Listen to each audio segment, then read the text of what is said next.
সোমবার নিম্ন আদালতে রায় হয়েছে আর আজ আরজিকর কাণ্ডে সুপ্রিম কোর্টেও শুনানির সম্ভাবনা রয়েছে। দুপুরে প্রধান বিচারপতি সঞ্জীব খান্না, বিচারপতি সঞ্জয় কুমার এবং বিচারপতি কেভি বিশ্বনাথনের বেঞ্চে এই শুনানি হওয়ার কথা।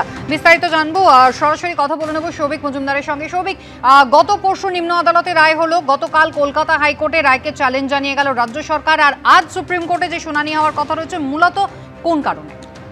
দেখো, মূলত তুমি জানো যে পরিবারের তরফ থেকে তারা সুপ্রিম কোর্টের কাছে আবেদন করেছিলেন যে এই যে সিবিআই এর যে গতি প্রকৃতি বা সিবিআই এর যে তদন্ত প্রক্রিয়া, এই প্রক্রিয়ার তারা কিন্তু কার্যত একেবারেই খুশি নন এবং তারা একাধিক প্রশ্ন তুলেছেন। সেই সমস্ত প্রশ্নের উত্তর এখনো পর্যন্ত প্রকাশ্যে আসেনি এবং তারা বলছেন তারা নিম্ন আদালতে বারবার গিয়ে এই ধরনের প্রশ্নের উত্তর খুঁজেছেন, কিন্তু সেখান থেকেও তারা কিন্তু হতাশ হয়ে ফিরেছেন, নিরাশ হয়ে ফিরেছেন এবং সিবিআই এর এই ভূমিকা তারা সন্দেহজনক বলে মনে করছেন এবং তারা মনে করছেন যে সিবিআই এর এই যে কার্য পদ্ধতি, এই পদ্ধতিতে সুবিচার পাওয়া, ন্যায় বিচার পাওয়া সম্ভব নয়।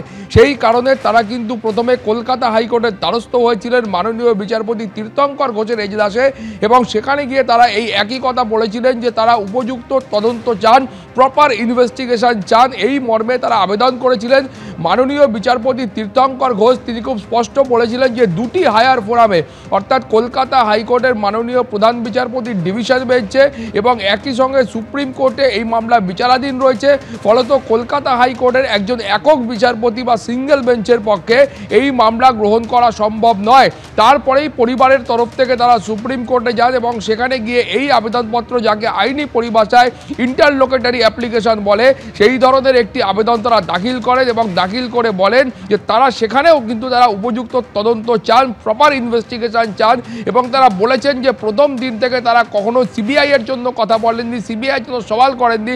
তারা প্রথম থেকেই বলেছিলেন যে এই মামলার উপযুক্ত তদন্ত হোক এবং তারা যেন ন্যায় বিচার পান। ফলে পরিবারের যে আবেদন করা হয়েছিল দ্রুত শুনানির জন্য, সেই আবেদনের ভিত্তিতে সুপ্রিম কোর্টে এই মামলা লিস্টেড হয়েছে।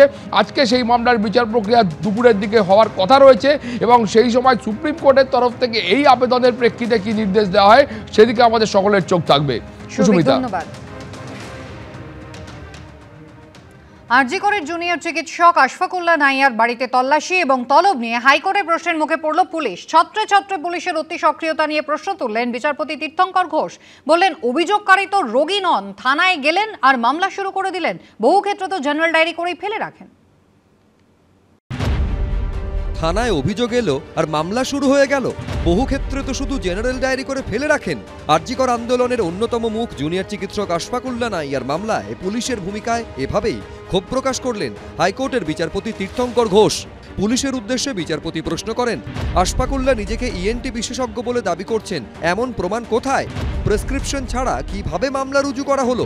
পাশাপাশি বিচারপতি স্পষ্ট করে বলেন, এমবিবিএস হিসেবে প্র্যাকটিস করতেই পারেন আশফাকুল্লাহ নাইয়া।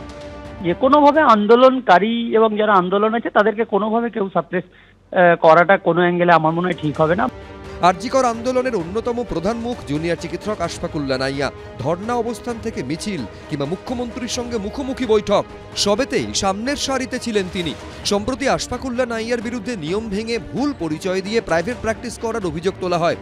সিঙ্গুরের একটি হেলথ সেন্টারের এই পোস্টারে ইএনটি বিভাগের পোস্ট গ্র্যাজুয়েট ট্রেনি আশফাকুল্লাহ নাইয়াকে ইএনটি বিশেষজ্ঞ হিসেবে উল্লেখ করা হয়েছিল। সেই ছবি সামনে আসতেই রাজ্য মেডিকেল কাউন্সিলের কাছে আশফাকুল্লাহ নাইয়ার বিরুদ্ধে অভিযোগ জানায় West Bengal junior doctors association. তারপরই তড়িঘড়ি 7 দিনের মধ্যে ব্যাখ্যা চেয়ে চিঠি পাঠায় রাজ্য মেডিকেল কাউন্সিল। এরপর আচমকায় তার কাকদ্বীপের বাড়িতে পৌঁছে যায় পুলিশ। তাকে না পাওয়ায় পরের দিনই জুনিয়র চিকিৎসক আশফাকুল্লাহকে ডেকে পাঠায় সল্টলেকের ইলেকট্রনিক্স কমপ্লেক্স থানা। অভিযোগ ওঠে, আরজিকর কাণ্ডে পথে নামাতেই প্রতিহিংসা পরায়ণ হয়ে উঠেছে রাজ্য সরকার। এরই মধ্যে পুলিশি তলব এড়াতে হাইকোর্টে মামলা দায়ের করেন আশফাকুল্লাহ নাইয়া। সেই মামলাতে মঙ্গলবার বিচারপতি তীর্থঙ্কর ঘোষ বলেন, কোন রোগী কি আশফাকুল্লাহ নাইয়ার বিরুদ্ধে অভিযোগ জানিয়েছেন? এটা একটা অস্পষ্ট এফআইআর।